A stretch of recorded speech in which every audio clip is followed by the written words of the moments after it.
Assalamualaikum warahmatullahi wabarakatuh. Salam sejahtera bagi kita semua. Salam Om Swastiastu, Namo Buddhaya, salam kebajikan. Sebelumnya perkenalkan, nama saya Samsul Arifin, kelas B dengan NIM akhir 351. Di sini saya akan membuat narasi dalam bentuk video tentang penyusunan perundang-undangan dan tantangan ke depan terkait pembentukan perundang-undangan. Jadi pada proses penyusunan perundang-undangan dimulai sejak dari terbentuknya suatu ide atau gagasan tentang perlunya pengaturan terhadap suatu permasalahan, yang dilanjutkan kemudian dengan kegiatan mempersiapkan rancangan undang-undang baik oleh DPR, pemerintah maupun oleh DPD. Sampai pada tahapan pengesahan dan pengundangan, proses dan mekanisme pembentukan peraturan perundang-undangan telah dijelaskan dalam suatu undang-undang, yakni Undang-Undang Nomor 10 Tahun 2004 tentang pembentukan peraturan perundang-undangan. Kemudian dilakukan perubahan dan digantikan dengan Undang-Undang Nomor 12 Tahun 2011 tentang pembentukan peraturan perundang-undangan yang masih berlaku sampai saat ini. Berdasarkan undang-undang tersebut, pembentukan peraturan perundang-undangan adalah pembuatan peraturan perundang-undangan yang mencakup tahapan perencanaan, penyusunan, pembahasan, pengesahan atau penetapan dan pengundangan. Yang pertama adalah tahap perencanaan.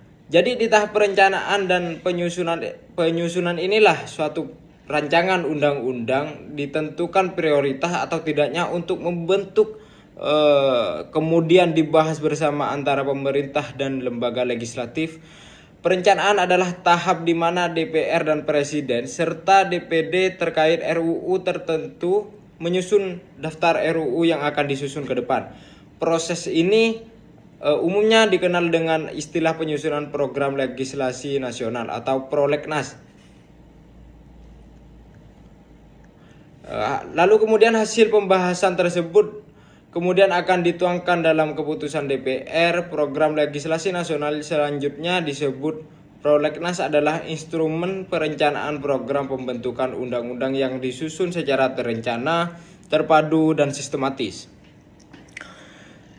Jadi menurut Undang-Undang Nomor 12 Tahun 2011 ini tentang pembentukan peraturan perundang-undangan, ada dua jenis prolegnas, yakni yang disusun untuk jangka waktu 5 tahun atau prolegnas jangka menengah atau proleg JM, dan untuk tahunan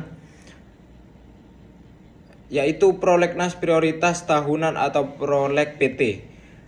Kemudian yang kedua, tahap penyusunan. Tahap penyusunan rancangan undang-undang atau RUU adalah tahapan penyiapan sebuah rancangan undang-undang sebelum dibahas bersama antara Dewan Perwakilan Rakyat dan pemerintah. Adapun tahap penyusunan meliputi yang pertama pembuatan naskah akademik, yang kedua penyusunan rancangan undang-undang, dan yang ketiga harmonisasi, pembulatan dan pemantapan konsepsi. Dalam kegiatan penyusunan sebuah rancangan undang-undang diawali dengan kegiatan pembentukan naskah akademik pada Undang-Undang Nomor 12 Tahun 2011 tentang pembentukan peraturan perundang-undangan. Pada pasal 43 ayat 3 menentukan bahwa rancangan undang-undang yang berasal dari DPR, Presiden atau DPD harus disertai naskah akademik. Pembuatan naskah akademik ini dilakukan oleh pemrakarsa rancangan undang-undang baik dari DPR, DPD maupun pemerintah yang menyusunnya, mengikuti aturan baku teknik penyusunan naskah akademik yang tercantum pada lampiran 1, bagian yang tidak terpisahkan dari Undang-Undang Nomor 12 Tahun 2011 tentang pembentukan peraturan perundang-undangan. Lalu kemudian yang ketiga, tahap pembahasan RUU di DPR. Setiap RUU baik yang berasal dari pemerintah, DPR atau DPD wajib bersama oleh DPR dengan Presiden atau Menteri yang ditugasi. Tahap ini disebut sebagai tahap pembahasan. Jadi dalam tahap pembahasan ini sesuai dengan peraturan tata tertib DPR, RUU dilakukan melalui dua tingkat pembicara, yakni yang pertama tingkat 1, yang dilakukan dalam rapat komisi, rapat gabungan komisi, rapat badan legislasi, rapat panitia anggaran, atau rapat panitia khusus. Kemudian yang kedua yaitu pembicaraan tingkat 2 yang dilakukan dalam rapat paripurna. Adapun kegiatan dalam pembicara tingkat 2 ini meliputi pengambilan keputusan dalam rapat paripurna, yang kemudian itu setelah pembicara dalam tingkat 1 selesai, RUU yang telah disetujui bersama oleh DPR dan Presiden tersebut akan dikirimkan kepada Presiden untuk dimintai pengesahan. Dan di tahap selanjutnya dalam penyusunan perundang-undangan ada tahap pengesahan. Jadi pada tahap pengesahan ini rancangan undang-undang yang telah disetujui bersama oleh DPR dan Presiden wajib disampaikan oleh pimpinan DPR kepada Presiden untuk disahkan menjadi undang-undang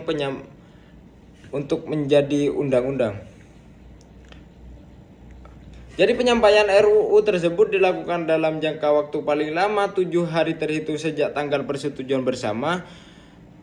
Lalu kemudian setelah menerima RUU yang telah disetujui oleh DPR dan Presiden tersebut, Sekretariat Negara akan menuangkannya dalam kertas kepresidenannya. Kemudian mengirimkan kepada Presiden untuk disahkan menjadi undang-undang. Proses pengesahan tersebut dilakukan dengan cara memberikan tanda tangan Presiden dalam jangka waktu 30 hari terhitung sejak RUU tersebut disetujui bersama oleh DPR dan Presiden. Apabila RUU yang telah disetujui tersebut tidak ditandatangani selama dalam waktu paling lama 30 hari terhitung sejak RUU tersebut disetujui bersama, RUU itu dinyatakan sah menjadi undang-undang dan wajib diundangkan.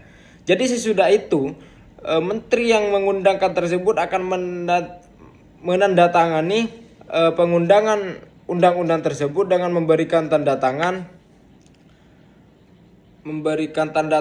pada naskah undang-undang.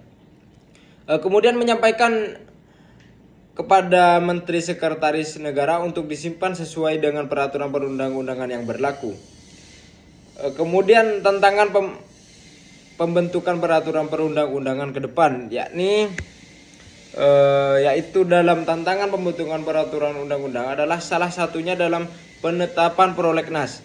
Seperti halnya DPR senantiasa berupaya mengkomodir usulan-usulan yang diajukan, bahwasannya pengalaman menunjukkan bahwa capaian RUU yang telah dihasilkan tidak pernah berbanding lurus dengan perencanaan jumlah RUU yang ditetapkan dalam prolegnas.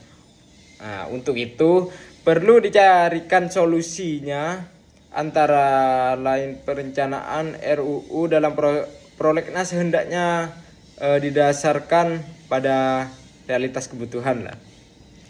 Sementara itu tantangan pada tahap pembahasan adalah waktu menyelesaikan pembahasan RUU yang relatif cukup lama.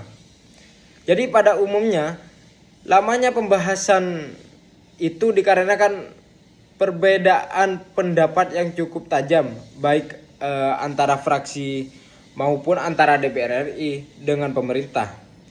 Seperti yang terjadi terhadap beberapa RUU, antara lain RUU tentang aparatur sipil negara, RUU tentang pendidikan kedokteran, RUU pengurusan piutang negara dan daerah, serta RUU keistimewaan Provinsi Daerah Istimewa Jogja.